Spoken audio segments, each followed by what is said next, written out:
Mayor Tommy Roberts, and welcome back to the Mayor's Table. My guest this morning is Cory Styron, who is the Director of the Parks, Recreation, and Cultural Affairs Department at the City of Farmington. Cory, it's good to have you again. You've been a guest a number of times. Yes, sir. Several times. Several times. And in the past, when you've been a guest on the Mayor's Table, we've had you here to talk about a specific or special program or event. Today, I want to change the focus just a little bit, and I want to talk more generally about the Parks, Recreation, and Cultural Affairs Department. I think our viewers will find much of this information interesting. I always do find it interesting when I learn a little bit more in detail and in depth about one of our departments. And the Parks, Recreation, and Cultural Affairs Department, as would be indicated by its very name, has a very broad purpose and a very broad scope of services to provide. So if you would just take our viewers through a primer, so to speak, about the scope of the services that are provided by your department. Well, thank you, Mayor. We do a whole lot of diverse activities and programs within our community. We have the golf course, Pinion Hill, Civitan. The aquatics facility, Lions Pool, falls under our purview. We have the museum system, Gateway Museum, E3, the Children's Museum, the Indian Center, and the soon-to-be open Native American Museum are under our wing. We have the Bonnie Dallas Senior Center, which offers programming for our older adults. The Rec Center, Sycamore Park. It just goes on and on and on. I think probably one of the most unique aspects of our programming is we have the animal shelter. Mm-hmm. The Civic Center is also under our purview, as well as Lions Wilderness Amphitheater. So park operations as well. So we have a pretty broad and diverse span, and we do a lot for the quality of life in this community. You certainly do, and you've got to have a lot of people to provide those services. Tell our viewers about the number of people who are employed in your department. We have 106 regular full-time employees, and then we grow during the summer season to a little over 300 by the time we hire lifeguards, seasonal park operations staff, and so forth.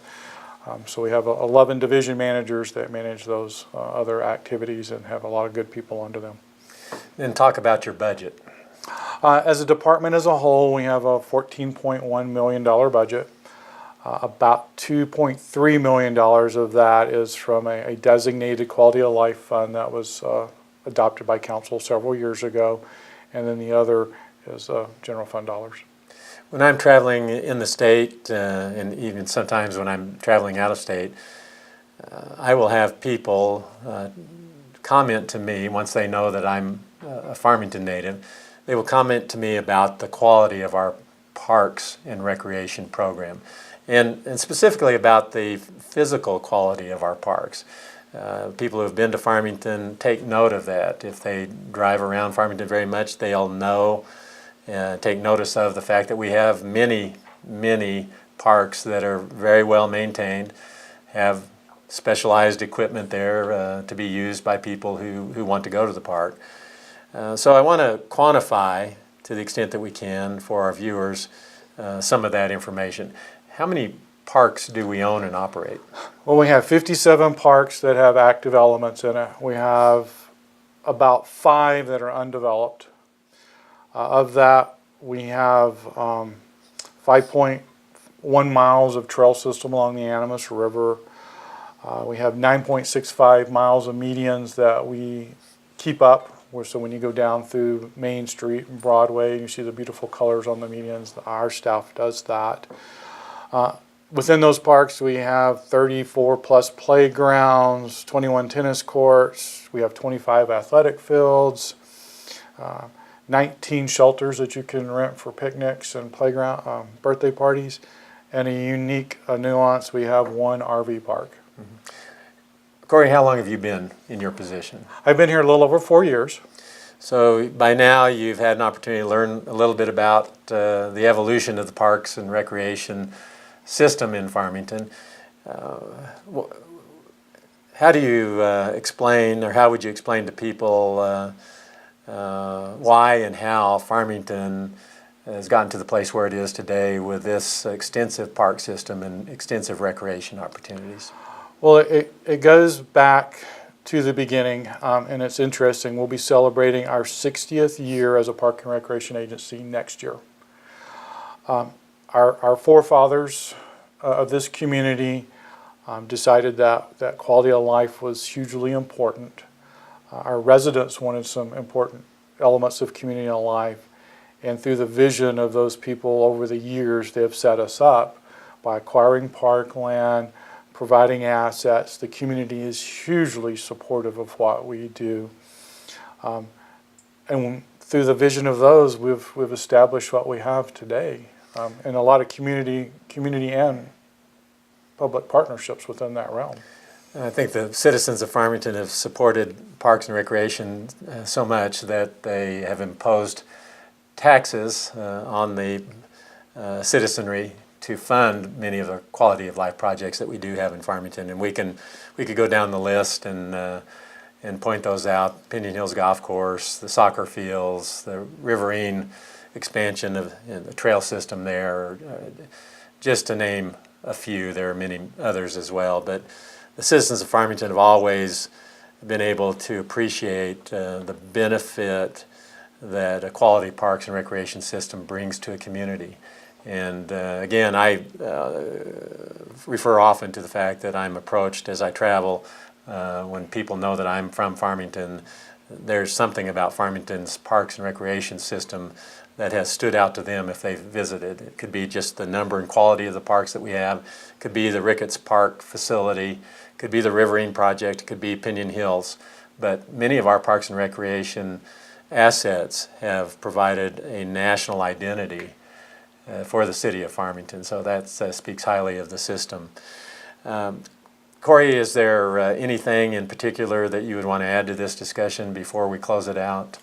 Well, I think a couple of things, Mayor. Number one is we have a huge, dedicated, committed staff to bringing quality programs, quality services, trying to anticipate our community needs out there, and they're the backbone of how our systems look today. They're out there when it's bone cold, making sure that the ice is off of areas and snow's off areas. They're preparing fields, restrooms, protecting their assets. So our staff is really good stewards of the assets that we have. Our community is huge support. We have an example will be the River Reach Foundation that has given us 35 years of commitment to along the river. The Animal Shelter Foundation that has been committed to improving animal care in our community. They did this by raising money to offset costs of our initial shelter setup. Have the Anasazi Foundation that's been a huge community group that has supported the arts out at Lyons Wilderness for 30 plus years now. And then the Museum Foundation, which is the backbone of our museum system. So we have really huge community support. This is evident that we've been able to document this is because we're the only accredited agency by the National Park and Recreation Association in New Mexico. Our peers aren't at the same level as us. And we want to continue to provide that opportunity, give this community what it wishes, and we're also now beginning to fully realize how we can participate in diversifying our economy by some of the assets we have as a tourism or adventure base. We hit a pretty big home run last year with opening up Lake Farmington, which had been an underserved asset in our community for many years. And we're having a lot of people now take interest in what's going to be the next step there. So we have a great community that loves the outdoors. They want activities. And with the weather we've had the past couple of weeks, who wouldn't want to be outside enjoying one of our beautiful parks? That's right. This is the time of year when people begin to think about the summer months. Kids are out of school. People are looking for local opportunities. Some people will do some traveling during the summer, but for the most part, everyone is looking for the opportunities for recreation inside the community during those summer months. So we know that we can provide those opportunities for those people. I appreciate the fact that you mentioned the accreditation process and the recognition. That's not something that's easy to accomplish, as is evidenced by the fact that Farmington is the only community in the state of New Mexico that has received that accreditation.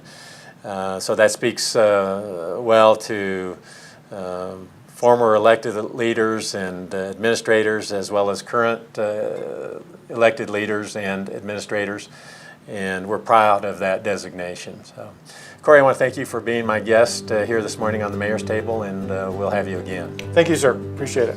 We want to thank you for joining us on the Mayor's Table this morning, and we'll look forward to seeing you again next Monday.